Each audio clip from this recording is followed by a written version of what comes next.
आप सबको एक बार फिर से अपने दोस्त अपने होस्ट विजय का नमस्कार। जैसा कि आप सब जानते हैं कि हम अक्सर बाइबल से ही बात करते हैं और बाइबल के ही वीडियोस लेकर आते हैं। तो आज हम एक बहुत महत्वपूर्ण टॉपिक का वीडियो लाए हैं कि हमें प्रार्थना कैसे करनी चाहिए, प्रार्थना किससे करनी चाहिए, प्रार्थना कब करनी चाहिए। ये बातें हमें बाइबल में यीशु मसीह ने लिख कर समझाई है।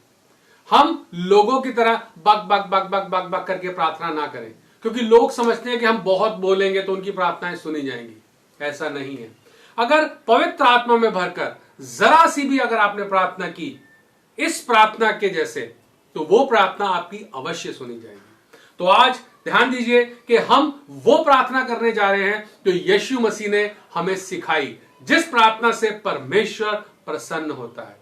अगर आपने अभी तक हमारा ये चैनल सब्सक्राइब नहीं किया तो आज इसको आप सब्सक्राइब कीजिए, ताकि ऐसी बहुत सी वीडियो आप तक लाई जा सके, ताकि आप सब उसको सुनकर आशीष पाएं और उस स्वर्गीय भंडार से जो परमेश्वर के यहां है, वहां से आशीषों की बारिश में आप भी हमारे साथ शामिल हो। इस वीडियो को आज ही सब्सक्राइब कीजिए, लाइक कीजिए और अपने दोस्तों को बताइए। तो आज हम शुरू करते हैं उस प्रार्थना से जो हमारा जीवन बदल सकती है। आइए आज हम पढ़ते हैं मत्ती की किताब 6 अध्याय और उसके 9वें वचन से। बाइबल हमें क्या बताती है? अतः तुम इस रीति से प्रार्थना किया करो, यीशु मसीह ने कहा, हे हमारे पिता, तू जो स्वर्ग में है, तेरा नाम पवित्र माना जाए, तेरा राज्य आए, तेरी इच्छा जैसी स्वर्ग में पूरी होती है वैसे पृथ्वी पर भी हो। हालेलुया। हमारी दिन भर की रोटी आज हमें दे, और जिस प्रकार हमने अपने अपराधियों को क्षमा किया है वैसे ही तू भी हमारे अपराधों को क्षमा कर, और हमें परीक्षा में ना ला, परंतु बुराई से बचा, क्योंकि राज्य, पराक्रम और महिमा सदा तेरे हैं। आमीन। हालेलुया। देखिए कितनी अच्छी प्रार्थना यीशु मसीह ने हमें बताई। वो प्रार्थना जिसे करने से हम परमेश्वर से डायरेक्ट मिल जाते हैं। इस प्रार्थना को करने के बहुत से लाभ हैं। आइए मैं आपको बताता हूं इसके लाभ कहां कहां कैसे कैसे इस बाइबल में लिखे हुए हैं। बाइबल में एक इफिसियों नामक बुक है, इसके अंदर 6 अध्याय के 18वें वचन में क्या लिखा है, ये मैं आपको पढ़ के सुनाता हूं। हर समय हर प्रकार से आत्मा में प्रार्थना और विनती करते रहो, और इसलिए जागते रहो कि सब पवित्र लोगों के लिए लगातार विनती किया करो। हालेलुया। इसकी जो पहली लाइन हमने पढ़ी थी, हे हमारे पिता तू जो स्वर्ग में है, तेरा नाम पवित्र माना जाए, ये बाइबल हमें बताती है कि हर समय प्रार्थना का कोई समय नहीं है। कई लोगों ने प्रार्थना का समय नियुक्त किया हुआ है कि दोपहर को करेंगे, शाम को करेंगे, रात को करेंगे, सुबह को करेंगे, लेकिन बाइबल हमें बताती है कि प्रार्थना हम हर वक्त कर सकते हैं। प्रार्थना हर वक्त हर घड़ी कर सकते हैं, काम करते हुए, बैठते हुए, खाते हुए, पीते हुए, चलते हुए, हर वक्त हम प्रार्थना कर सकते हैं और वो प्रार्थना हमारी सुनी जाएगी। हालेलुया। और बाइबल बताती है कि जागते रहो, सो मत। सोने का मतलब ये नहीं कि रात में सोना, नहीं, आत्मा में जागो, तुम्हारी आत्मा जाग जाए। इसलिए जागते रहो कि सब पवित्र लोगों के लिए लगातार विनती करते रहो। कितनी बड़ी बात है। हमारे लिए प्रार्थना करने के लिए बाइबल नहीं बोलती है, दूसरों के लिए, पवित्र लोगों के लिए। ऐसा क्यों बोलती है, आपको मालूम है? बाइबल ऐसा इसलिए बोलती है, जब हम दूसरे लोगों के लिए प्रार्थना करते हैं तो हमारी प्रार्थना स्वर्ग में जाती है और परमेश्वर देखता है कि ये व्यक्ति किसके लिए प्रार्थना कर रहा है। और जब उस व्यक्ति की जिंदगी बदलती है तो हमारी अपने आप ऑटोमेटिक बदल जाती है। हमें अपने लिए कुछ मांगने की जरूरत नहीं पड़ती, क्योंकि हमारा स्वर्गीय पिता जानता है कि हमें किस चीज की जरूरत है। हमें कब खाना चाहिए, हमें कब कपड़ा चाहिए, कब हमें पहनना चाहिए, कब हमें काम चाहिए, हर चीज हमारा स्वर्गीय पिता जानता है। इसलिए बाइबल का पहला वचन यह बताता है कि दूसरे लोगों के लिए विनती करो, दूसरे लोगों के लिए प्रार्थना करो। और आगे पढ़ेंगे दूसरी लाइन हमें क्या कहती है? तेरा राज्य आए, तेरी इच्छा जैसे स्वर्ग में पूरी होती है वैसे पृथ्वी पर भी हो। हालेलुया। इस वचन में दूसरा पढ़ेंगे हम मत्ती अध्याय के अंदर 26 वचन और उसका, मत्ती किताब के अंदर 26 अध्याय और उसका 39 वचन। फिर वह थोड़ा और आगे बढ़कर मुंह के बल गिरा और यह प्रार्थना की, हे मेरे पिता, यदि हो सके तो यह कटोरा मुझसे टल जाए, तो भी जैसा मैं चाहता हूं वैसा नहीं, परंतु जैसा तू चाहता है वैसा ही हो। हालेलुया। कितनी बड़ी बात है। ये उस वक्त की बात है जब यीशु मसीह को पकड़ने वाले आने वाले थे। यीशु मसीह जानते थे कि मुझे पकड़ के ले जाएंगे और मुझे वो सलीब पे लटकाएंगे। तब उन्होंने सुबह सुबह तड़के भोर में ये प्रार्थना की। उन्होंने क्या कहा कि फिर वह थोड़ा और आगे बढ़कर मुंह के बल गिरा, मतलब अपने घुटनों पर बैठा और प्रार्थना की, हे मेरे पिता, यदि हो सके तो यह कटोरा मुझसे टल जाए। क्योंकि उनका शरीर कमजोर था, वो जानते थे कि बहुत दुख की घड़ी आने वाली है, लेकिन फिर भी उन्होंने क्या कहा, पिता ये कटोरा मुझसे टल जाए, लेकिन मेरी नहीं तेरी इच्छा पूरी हो। हालेलुया। कितनी बड़ी बात। यीशु मसीह चाहते तो उनके ऊपर से ये सब विपत्तियां हट सकती थी, लेकिन उन्होंने ऐसा नहीं किया। उन्होंने क्या कहा, परमेश्वर तेरी इच्छा पूरी हो। ऐसे ही हमें अपनी जिंदगी में उस परमेश्वर की इच्छा को मानना है कि परमेश्वर मेरी जिंदगी में तेरी इच्छा पूरी हो। तूने जो मेरे लिए नियुक्त करके रखा है उसे मुझे दे, उसे मुझे दिखा, उसके लिए मुझे तैयार कर। हालेलुया। ताकि हम अपनी इच्छा से नहीं, क्योंकि हमारी इच्छाएं तो इस सांसारिक जीवन की हैं। हम हर वक्त कुछ ना कुछ उल्टी सीधी चीजें मांगते रहते हैं, लेकिन हमारा देने वाला परमेश्वर जानता है कि हमें कब किस चीज की आवश्यकता है।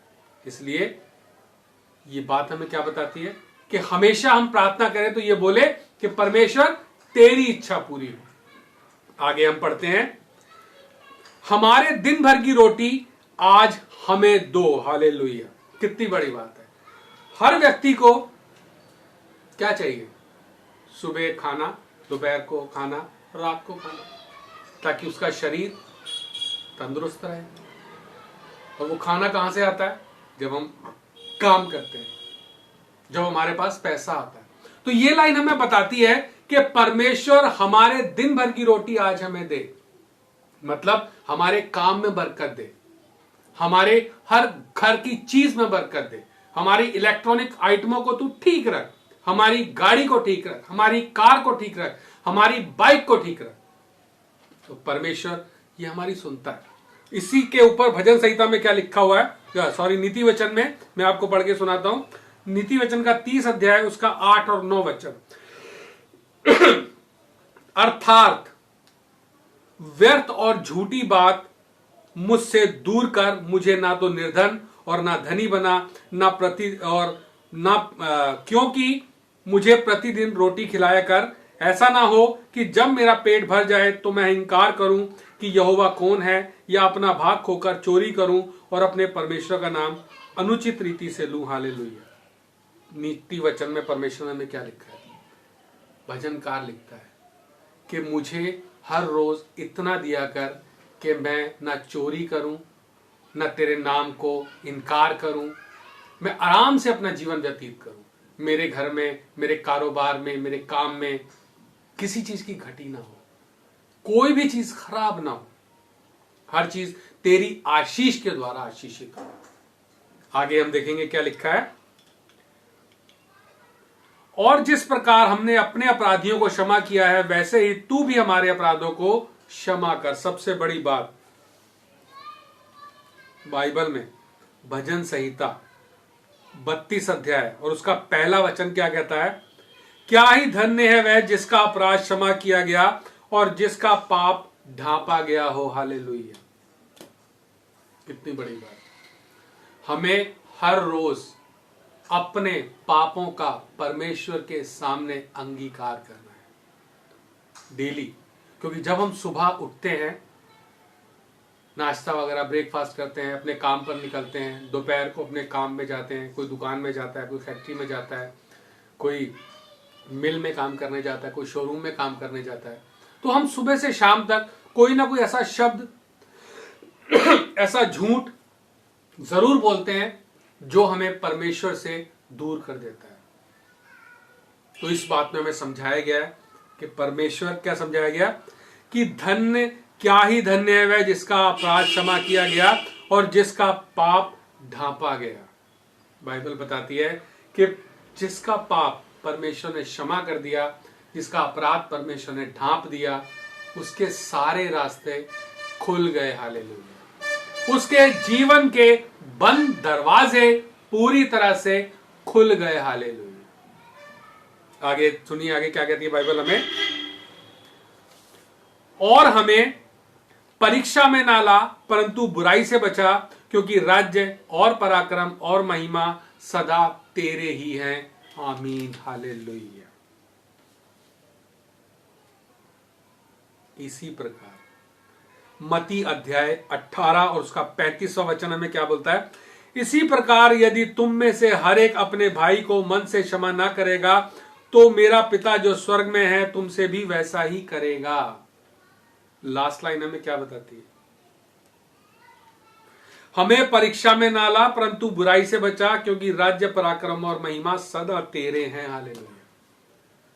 बाइबल बताती है तू अपने पापों की क्षमा तो मांगता है, लेकिन लोगों को जिनको तूने दुख दिया है उनको भी क्षमा कर। जब हम उनको क्षमा करेंगे तब हमारा स्वर्गीय पिता जो स्वर्ग में है हमें क्षमा करेगा, और जब वो हमें क्षमा करेगा तब हमारी जिंदगी खुशहाल हो जाएगी।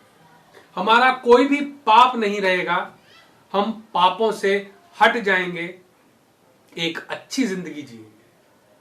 तो इसके लिए बहुत जरूरी है ये प्रार्थना जो बाइबल में हमें साफ साफ बताती है। इसे मैं एक बार फिर पढ़ता हूं, आप इसे पढ़िएगा, इसे लिख लीजिएगा और हर रोज इसका अभ्यास कीजिएगा। चलते, उठते, बैठते ये प्रार्थना आपके मुंह से निकले, ताकि परमेश्वर आपको आशीष दे। मैं एक बार फिर से पढ़ता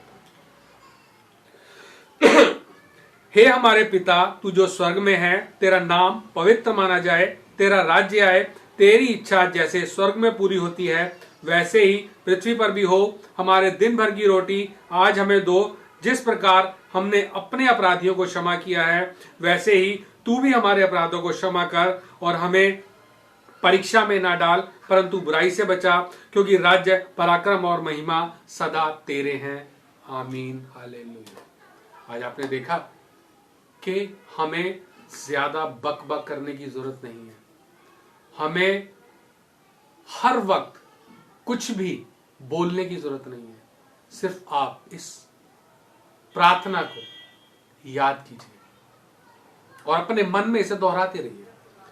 जितनी बार भी आप इस प्रार्थना को दोहराएंगे, मैं आपसे सच सच बोलता हूं, ये प्रार्थना आपकी जिंदगी में काम करेगी। हालेलुया। ऐसा काम जो कोई तंत्र मंत्र नहीं कर सकता, जो कोई तावीज नहीं कर सकता। ये चमत्कारी प्रार्थना आपकी जिंदगी में बहुत काम करेगी, और आप इसे पढ़कर याद करेंगे और ये आपके मन में चलती रहेगी। अगर आप काम पे जा रहे हैं, रास्ते में हैं, दुकान में बैठे हैं, शोरूम में बैठे हैं, कहीं भी बैठे हैं, तो आप इस प्रार्थना को हर वक्त कर सकते हैं। ये प्रार्थना आपको हर संकट से, हर दुख से, हर तकलीफ से बचा कर रखे। आज के लिए इतना ही। अगर आपने हमारा चैनल सब्सक्राइब नहीं किया तो आज इसको आप सब्सक्राइब कीजिए, लाइक कीजिए, शेयर कीजिए और लोगों के साथ बांटिए, ताकि ये प्रार्थना और लोगों तक पहुंचे और ज्यादा से ज्यादा लोग आशीष पाए। आइए हम प्रार्थना करते हैं। ऐ हमारे स्वर्गीय पिता, तेरा धन्यवाद देते हैं, धन्यवाद देते हैं प्रभु कि आज हम जिंदा हैं, मर नहीं गए। बहुत से लोग आज मर गए, इस दुनिया से उठा लिए गए, लेकिन प्रभु हम शुक्रगुजार हैं तेरा कि तूने हमें इस लायक समझा कि हम तेरी प्रार्थना पढ़ सके। मेरे पिता, इसको अपने जीवन में लागू कर सके। जो जो व्यक्ति इस प्रार्थना को सीखता है, जो जो व्यक्ति इस प्रार्थना को पढ़ता है, वो हर एक व्यक्ति आशीष पाए प्रभु, और तेरे स्वर्गीय भंडार से उसको बहुत सी चीजें मिले जो कि उसकी जिंदगी में जरूरी है। मेरे पिता, इस प्रार्थना को मसीह यीशु के नाम से करता हूं। Thank you father, thank you Jesus, thank you Holi spirit. आमीन, आमीन, आमीन। सबको मेरा प्यार भरा नमस्कार।